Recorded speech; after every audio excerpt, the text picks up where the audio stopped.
The expectation is that with a general election comes high expenditure.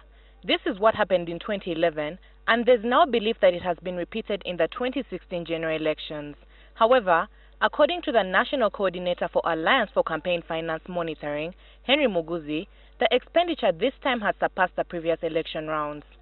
Between May and August 2015, the President made cash donations to the tune of, we were able to compute a minimum of 13.5 billion.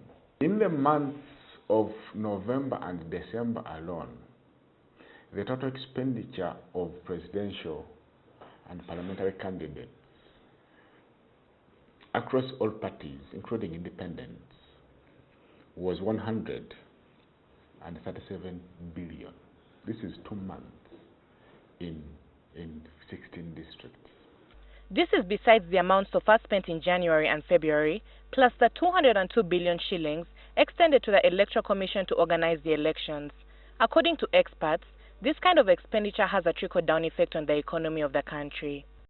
This is likely bound to make a contribution to affect the inflationary situation of the economy.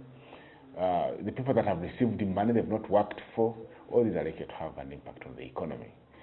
So in terms of, the impact will be seen in terms of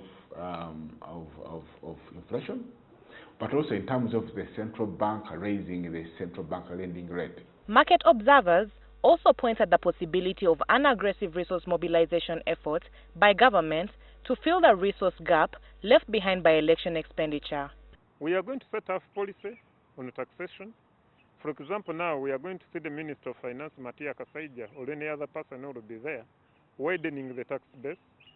This time, industries and those particular businesses, particularly small and medium-scale industries, that previously had not been taxed, being included in the tax bracket.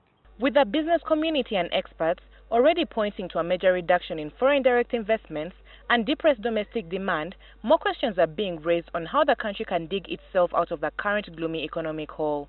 In the coming about 2-3 financial years, we would have priorities on spending, especially on procurement.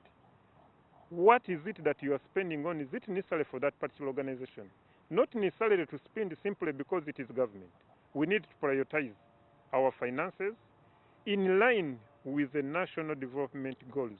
Before Uganda went to the 2016 polls, it had not fully recovered from the ugly economic aftermath of the 2011 polls, according to experts. With bigger amounts already spent this time round, the Alliance for Campaign Finance Monitoring is convinced the impact will be equally bigger. Ingrid Nantege, NTV Business.